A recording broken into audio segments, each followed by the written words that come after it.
महाराष्ट्राचे उपमुख्यमंत्री अजित पवार यांचा अस्थि कलश लातूरात हजारोंनी केलं अभिवादन.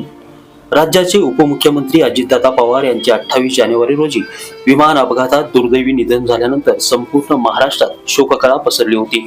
राज्यभरातील लाखो चाहत्यांनी अजितदादा पवार यांच्या अंतिम दर्शनासाठी बारामतीत गर्दी केली होती.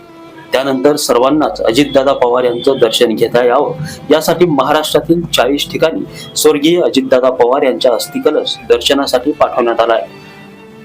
त्यानुसार लातूर शहरात देखील सावेवाडी येथे स्वर्गीय अजितदादा पवार यांचा अस्थि कलश आज सकाळी 11 ते 2 वाजेपर्यंत दर्शनासाठी ठेवण्यात आला होता.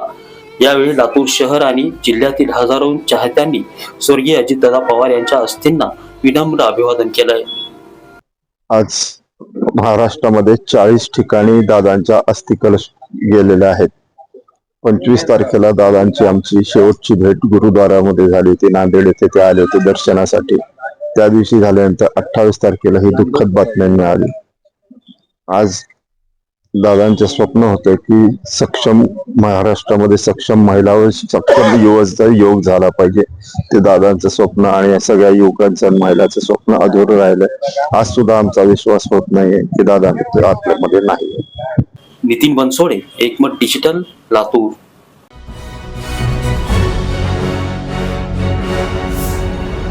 Thanks for watching Ekmat Digital.